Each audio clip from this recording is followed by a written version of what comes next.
Welcome to Hindi hub with Chetna. मैं आपकी हिंदी शिक्षिका आज फिर एक नया टॉपिक लेकर आप सभी के समक्ष प्रस्तुत हूँ।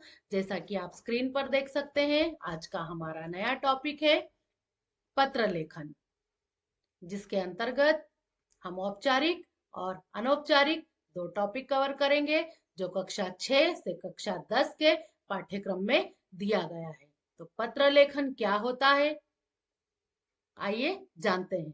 तो पत्र लेखन एक कला है जिसके माध्यम से हम हमारे रिश्तेदारों से, सगे संबंधियों से, हमारे मित्रों से, अधिकारियों से जुड़ सकते हैं, हमारे विचारों को उन तक पहुंचा सकते हैं। तो पत्र लेखन क्या होता है, आइए जानते हैं इसकी परिभाषा। तो पत्र एक लिखित संवाद माध्यम है जिसके द्वारा एक व्यक्ति दूसरे व्यक्ति, संस्था या अधिकारी को अपने विचार, भावनाएं, सूचनाएं या आग्रह लिखित रूप से भेजता है। पत्र भाषा का एक महत्वपूर्ण और व्यवहारिक रूप होता है। पत्र भाषा का एक महत्वपूर्ण और व्यवहारिक रूप होता है। अगर सरल शब्दों में हम कहें तो जब हम किसी को अपनी बात लिखकर भेजते हैं उसे पत्र कहते हैं। पत्र क्यों और किस लिए लिखे जाते हैं? पत्र का तो मेन उद्देश्य ही है कि यह संदेश देने का कार्य करते हैं। उसके अतिरिक्त भी और कई बातें हैं जिसके लिए पत्र लिखे जाते हैं। जैसे कि आप देख सकते हैं, सूचना देने के लिए, तो किसी घटना, कार्यक्रम या परिवर्तन की जानकारी देने के लिए पत्र लिखा जाता है। आग्रह करना, प्रार्थना के लिए या किसी से कुछ करने का निवेदन करने के लिए। आप यहाँ पर दो शब्द देख सकते हैं, पहला दिया है यहाँ पर आग्रह करना और दूसरा शब्द दिया है निवेदन करना। तो प्रार्थना करने के लिए, निवेदन करने के लिए भी हम पत्रों का प्रयोग करते हैं। भावनाएं व्यक्त करने के लिए, खुशी, दुख, प्रेम, शुभकामनाएं आदि व्यक्त करने के लिए भी पत्रों का प्रयोग किया जाता है। शिकायत दर्ज करने के लिए, जब हमें किसी का ध्यान आकर्षित करवाना हो किसी समस्या की ओर, तब हम शिकायत पत्र को लिखते हैं। आमंत्रण देने के लिए, किसी समारोह या उत्सव में बुलाने के लिए कि आप सादर आमंत्रित हैं, इस तरह के पत्र हम लिखते हैं। सरकारी आधिकारिक कार्य के लिए प्रमाण पत्र, अनुमति और छुट्टी आदि मांगने के लिए भी हम पत्रों का प्रयोग करते हैं, जो कि औपचारिक पत्र के अंतर्गत आते हैं। सामान्यतः जब विद्यार्थी 2 दिन 3 दिन से अधिक छुट्टी पर कहीं जा रहे हो, तब वे अपने कक्षा शिक्षक को छुट्टी के लिए आवेदन पत्र लिखते हैं। वो भी औपचारिक पत्र के अंतर्गत आता है। इसलिए आप देख सकते हैं यहाँ पर कि छुट्टी आदि मांगने के लिए भी हम पत्रों का प्रयोग करते हैं। पत्र के प्रकार, पत्र कितने प्रकार के होते हैं? तो पत्र का प्रकार देख लेते हैं हम यहाँ पर और इसका विवरण भी देखते हैं। तो पत्र दो प्रकार के होते हैं। पहला औपचारिक पत्र, जिसको हम फॉर्मल लेटर कहते हैं, जो सरकारी, व्यवसायिक या प्रशासनिक कार्यों के लिए लिखा जाता है। आप खास तौर पर इस चीज का ध्यान रखेंगे कि औपचारिक पत्र जो होते हैं वो सरकारी, व्यवसायिक या प्रशासनिक कार्यों के लिए लिखा जाता है।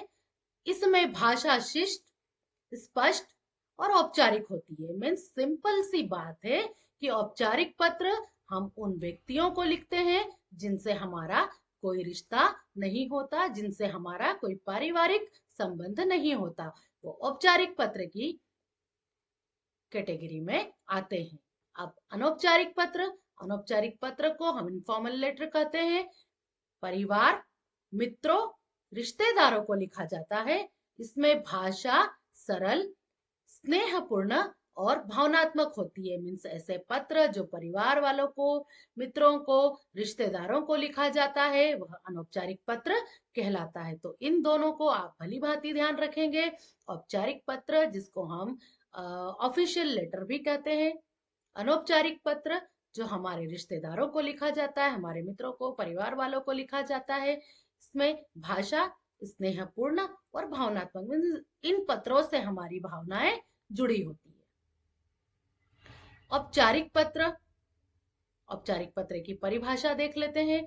औपचारिक पत्र वह पत्र जो किसी अधिकारी, अभी मैंने बताया, प्रधान आचार्य, किसी सरकारी विभाग, संपादक, व्यापारिक संस्था आदि को लिखा जाता है, औपचारिक पत्र कहलाता है।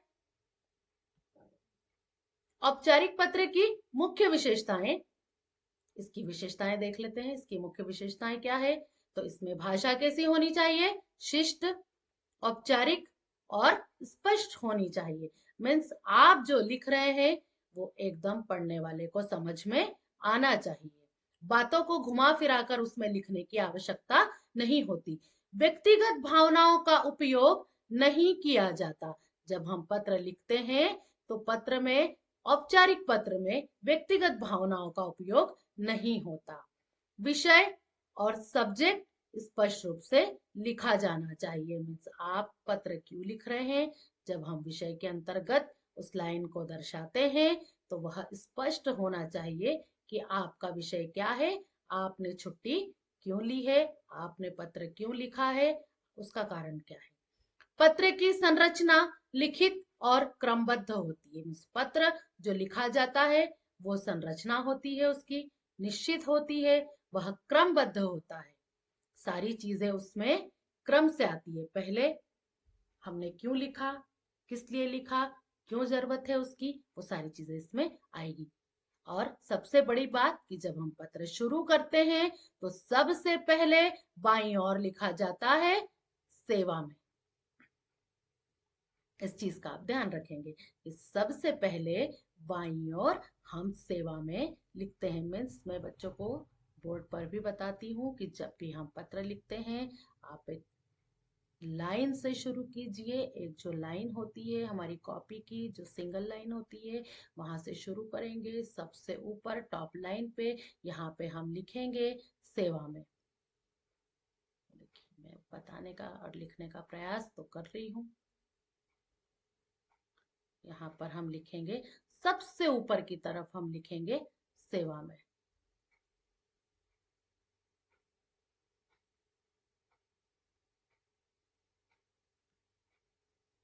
फिर हम आगे पत्र की रूपरेखा बढ़ाते हैं।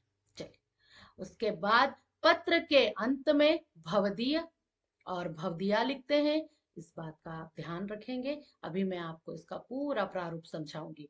तो औपचारिक पत्र की जो संरचना है उसको हम देख लेते हैं। अभी तो केवल मैंने आपको इतना ही बताया कि जब भी आप पत्र लिखेंगे शुरुआत में सबसे ऊपर टॉप लाइन में आप सेवा में लिखेंगे। आप इस चीज का ध्यान रखेंगे कि जो हमारी कॉपी की लाइन होती है, ये वाली जो लाइन होती है, सपोज कि ये मेरी कॉपी है और मैं यहीं से लिखना शुरू कर रही हूँ और स्टार्टिंग से, मीन्स यहाँ से लेकर यहाँ तक अंत तक मैं एक ही सीक्वेंस में, एक ही क्रम में मेरा पत्र लिखूंगी। आप भी इस चीज का ध्यान रखेंगे।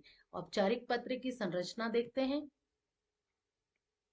इसमें क्रम, भाग और विवरण। तो सबसे ऊपर अभी मैंने बताया आप सेवा में लिखेंगे।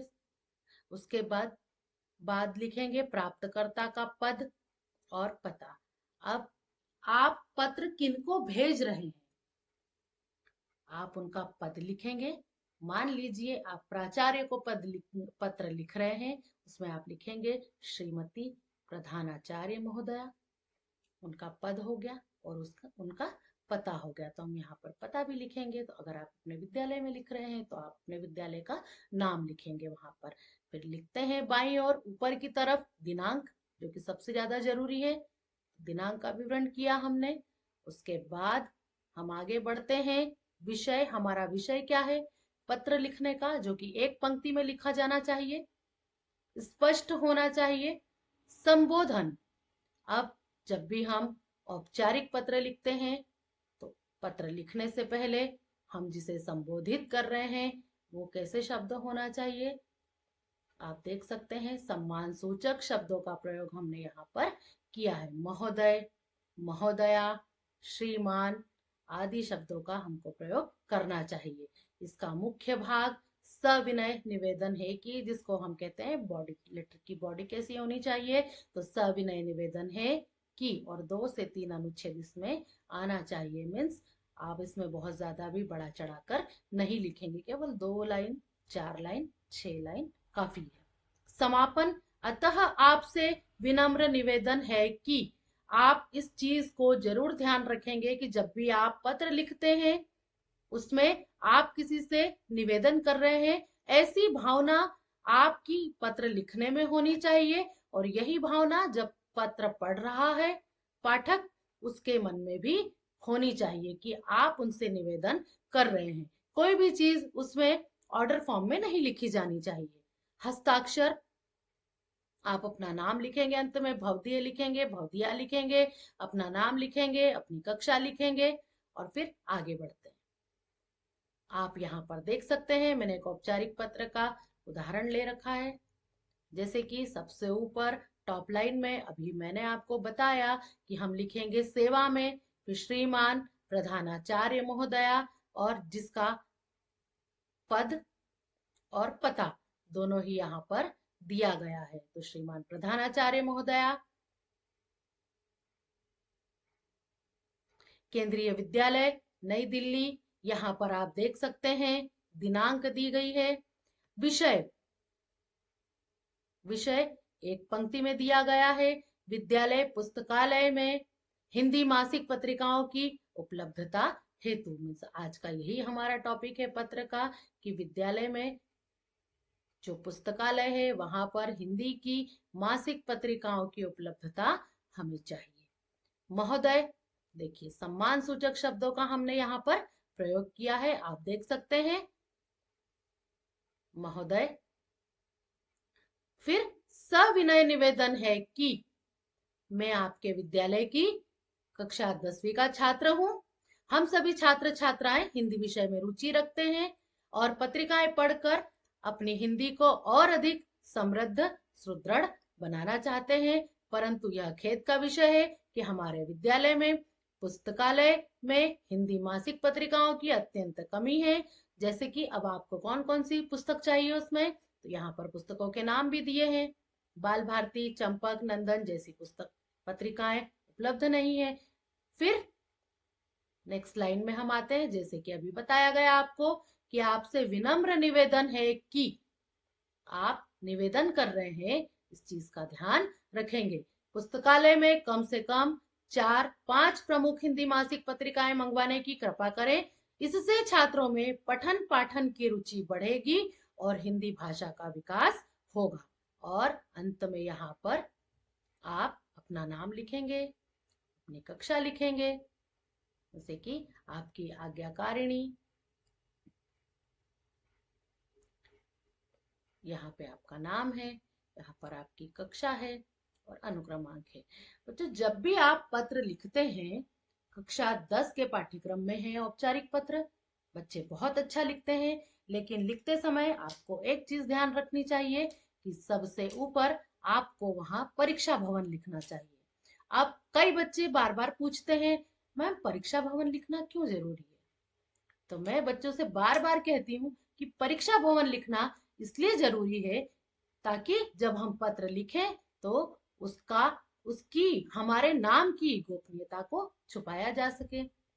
पत्र लिखते समय यह इंश्योर हो जाता है कि बच्चा जो पत्र लिख रहा है वो परीक्षा भवन से ही लिख रहा है।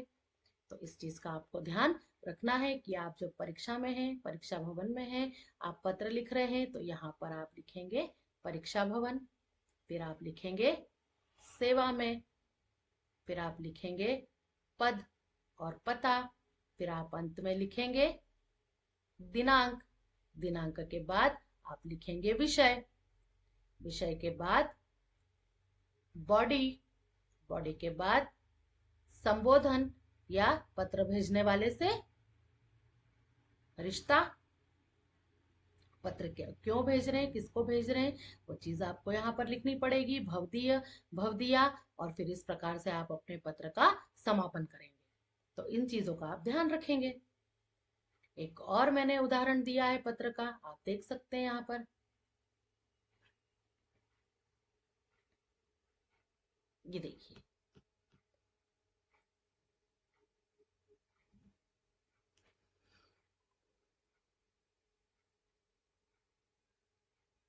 देख लीजिए आप पत्र को ध्यान से।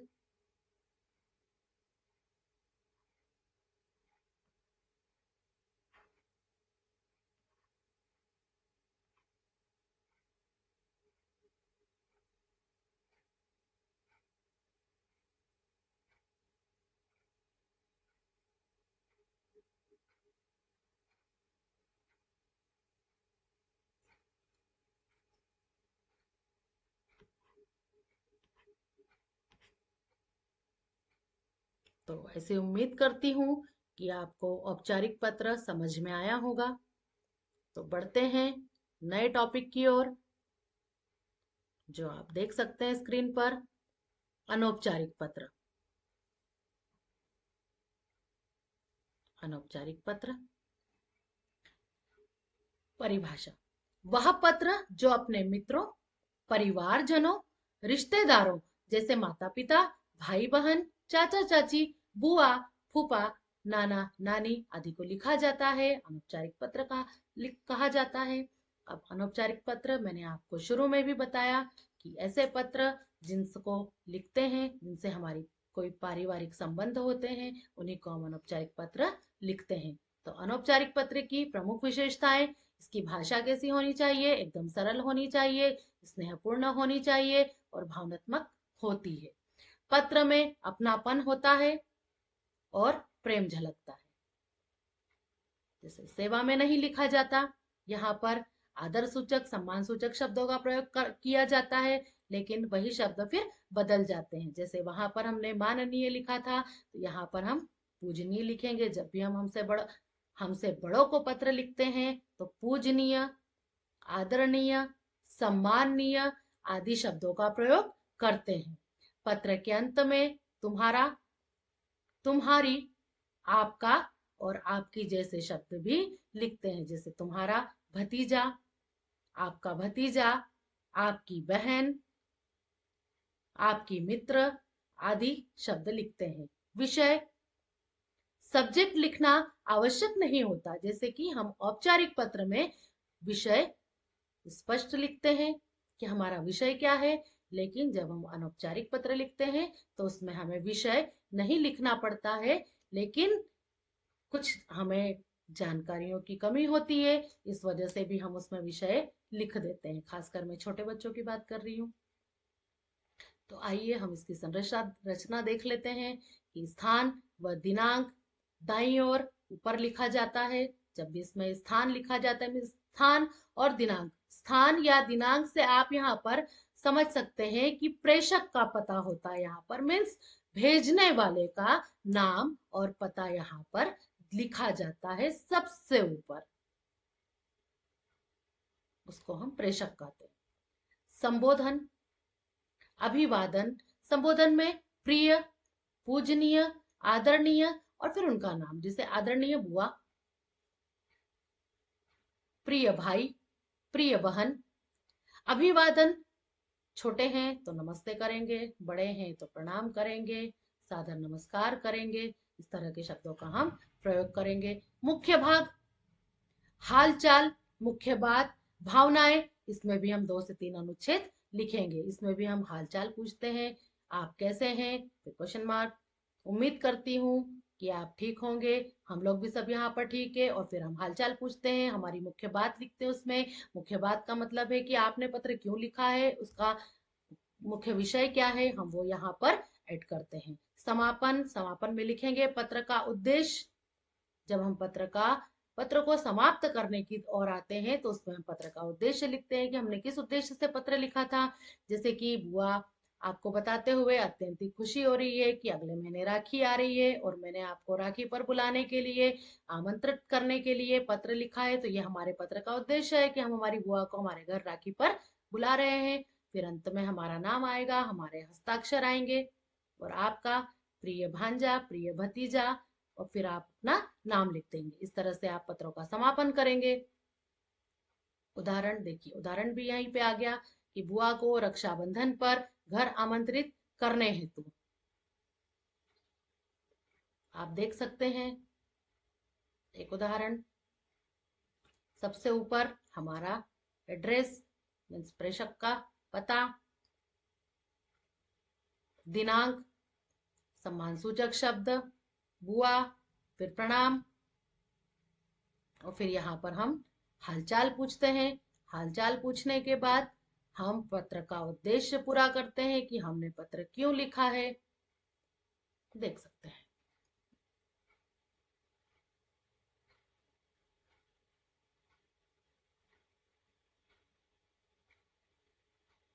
मित्र को पत्र, गर्मी की छुट्टियों में आने का निमंत्रण।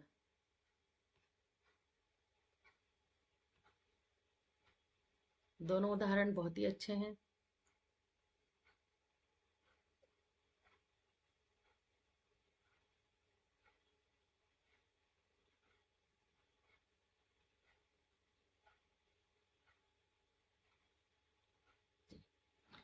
अब आते हैं हम अगले टॉपिक की ओर।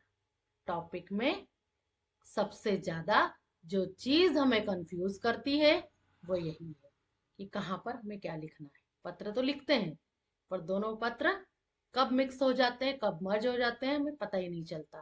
तो यहाँ पर औपचारिक और अनौपचारिक पत्र दोनों की एक तुलिका दी गई है। चलिए देख लेते हैं। किसे लिखा जाता है? अधिकारी मीन्स औपचारिक पत्र किसे लिखा जाता है? अधिकारी, प्रधानाचार्य, संपादक, सरकारी विभाग आदि को। तो अनौपचारिक पत्र वही लिखा जाता है मित्र, परिवार, रिश्तेदार आदि को। भाषा कैसी होनी चाहिए? शिष्ट, औपचारिक, स्पष्ट, यहाँ पर सरल, स्नेहपूर्ण और भावनात्मक। मिस पत्र लिखें तो उसमें लगे कि हमारी कोई भावनाएं जुड़ी है पत्र से, क्योंकि पत्र तो सहेज कर रखे जाते हैं। हमारा जब मन होता है तब हम उसे पढ़ लेते हैं। आजकल की बात थोड़ी सी अलग हो गई है। अब तो एक डिलीट किया और सारे मैसेज बॉक्स से ही गायब हो जाते हैं। चलिए प्रारंभ। तो प्रारंभ में हम यहाँ पर लिखते हैं सेवा में, और यहाँ पर सीधा संबोधन। कैसे शुरू करेंगे? प्रिय, पूजनीय, वही सम्मान सूचक शब्द। विषय अवश्य लिखा जाता है। औपचारिक पत्र लिखते हैं तब हम विषय को अवश्य लिखते हैं, लेकिन अनौपचारिक पत्र में हमें विषय लिखने की आवश्यकता नहीं आती। हम सीधे ही हमारे टॉपिक पर आते हैं। इसमें आदरणीय, सॉरी, पूजनीय आदि शब्दों का प्रयोग करते हैं। समाप्ति, भवदीय, भवदीया, तुम्हारा, आपका, आपकी। इसका उद्देश्य क्या है? तो प्रशासनिक अधिकारी, सरकारी और व्यवसायिक लोगों से जिस प्रकार के हमारे जैसे संबंध है हम उन्हें वैसे ही पत्र लिखेंगे। और अनौपचारिक पत्र में व्यक्तिगत और भावनात्मक उद्देश्य होता है। लंबाई मीन्स पत्र कितना बड़ा होना चाहिए? तो बहुत बड़ा नहीं होना चाहिए, बहुत छोटा भी नहीं होना चाहिए, लेकिन स्पष्ट जरूर होना चाहिए कि आपने पत्र में क्या कहा है। थोड़ी अधिक और विस्तृत हो सकती है। मीन्स अनौपचारिक पत्र जब हम लिखते हैं तो उसमें थोड़ी सी जानकारियां बड़ी हो सकती है, थोड़ा सा वो बड़ा हो सकता है। इसके स्वर औपचारिक और गंभीर हो, और यहाँ पर अनौपचारिक और स्नेहपूर्ण हो। आप देख सकते हैं दोनों ही तुलिका।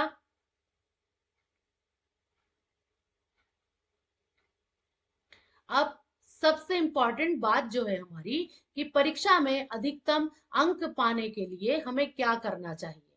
तो औपचारिक पत्र में सेवा में अवश्य लिखा जाना चाहिए। विषय एक पंक्ति में स्पष्ट और संक्षिप्त में लिखा जाना चाहिए। भाषा सरल, स्पष्ट और औपचारिक हो। पत्र के अंत में हस्ताक्षर, नाम और कक्षा अवश्य लिखें।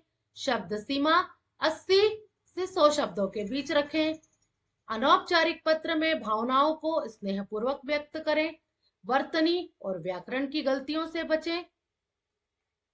पत्र में कम से कम 3 अनुच्छेद अवश्य बनाएं। पत्र में कम से कम आप 3 अनुच्छेद तो अवश्य बनाएं। मतलब बहुत ज्यादा बड़ा भी ना हो और बहुत ज्यादा वो छोटा भी ना हो। ऐसी उम्मीद करती हूँ कि अभी तक मैंने आपको जो समझाया अच्छे से समझ में आया होगा। तो चलिए इसके कुछ वस्तुनिष्ठ प्रश्न देख लेते हैं। पत्र लेखन कितने प्रकार का होता है? तो पत्र लेखन 2 प्रकार का होता है। औपचारिक पत्र में सबसे ऊपर क्या लिखा जाता है? तो औपचारिक पत्र में सबसे ऊपर सेवा में लिखा जाता है। अनौपचारिक पत्र किसे लिखा जाता है? अभी बताया आपको, अभी समझाया। अनौपचारिक पत्र मित्र या परिवार वालों को लिखा जाता है, ऐसे व्यक्तियों को लिखा जाता है जिनसे हमारे पारिवारिक संबंध हो। औपचारिक पत्र में संबोधन के रूप में क्या लिखा जाता है? जब भी हम औपचारिक पत्र लिखते हैं तो उसमें संबोधन के रूप में क्या लिखते हैं? तो महोदय और महोदया लिखा जाता है। परीक्षा में पत्र कितने शब्दों में लिखा जाना चाहिए? न ज्यादा बड़ा न ज्यादा छोटा, 80 से 100 शब्दों के बीच में होना चाहिए। अनौपचारिक पत्र के अंत में क्या लिखा जाता है? तो अनौपचारिक पत्र के अंत में तुम्हारा, आपका। संपादक को पत्र किस श्रेणी में आता है? जब भी हम संपादक को पत्र लिखते हैं तो वो औपचारिक पत्र की श्रेणी में आता है। अनौपचारिक पत्र की भाषा कैसी होनी चाहिए? तो अनौपचारिक पत्र की भाषा सरल और स्नेहपूर्वक होनी चाहिए। औपचारिक पत्र में विषय लिखने का उद्देश्य क्या होता है? जब भी हम औपचारिक पत्र लिखते हैं तो उसमें विषय क्यों लिखते हैं? तो पत्र किस बारे में है, हम यह स्पष्ट करने के लिए अनौपचारिक औपचारिक पत्र का प्रयोग करते हैं। बुआ को रक्षाबंधन पर आमंत्रण देने वाला पत्र किस प्रकार का है? तो जब भी हम बुआ को, रिश्तेदारों को, मित्रों को पत्र लिखते हैं तो वह अनौपचारिक पत्र की श्रेणी में आता है। यहाँ पर उत्तर कुंजी भी दी गई है, आप इसको देख सकते हैं भली भांति। आपके लिए कुछ गृह कार्य भी है, जैसे कि गृह कार्य प्रश्न 1, औपचारिक पत्र का नमूना। अभी आपको मैंने दिखाया, उसका थोड़ा सा प्रश्न चेंज कर दिया है, आप उसको देख सकते हैं। आपके विद्यालय के मैदान में पानी भरा रहता है जिससे खेलना संभव नहीं। इस समस्या के समाधान हेतु अपने प्रधानाचार्य को पत्र लिखिए। तो आपको इस समस्या से निपटने के लिए प्रधानाचार्य को पत्र लिखना है। गृह कार्य का प्रश्न नंबर 2 है अनौपचारिक पत्र। इसमें आप परीक्षा में प्रथम आए हैं, इस खुशखबरी को अपने नाना को पत्र लिख कर बताइए और उनसे आशीर्वाद मांगिए। तो ये 2 प्रश्न आपको गृह कार्य के रूप में दिए जा रहे हैं। ऐसी उम्मीद करती हूँ कि आपको अच्छे से समझ में आया होगा और आप जरूर कोशिश करेंगे कि इन पत्रों को आप अभ्यास के रूप में करें। और सारी चीजें आज हमने विस्तार से पढ़ी। आपको क्या समझ में आया, आपको क्या समझ में नहीं आया, आप और क्या अगला टॉपिक पढ़ना चाहते हैं, आप मुझे कमेंट बॉक्स में लिखेंगे और मैं कोशिश करूंगी कि आपके सभी प्रश्नों का जवाब दे सकूं। तब तक के लिए गुड डे।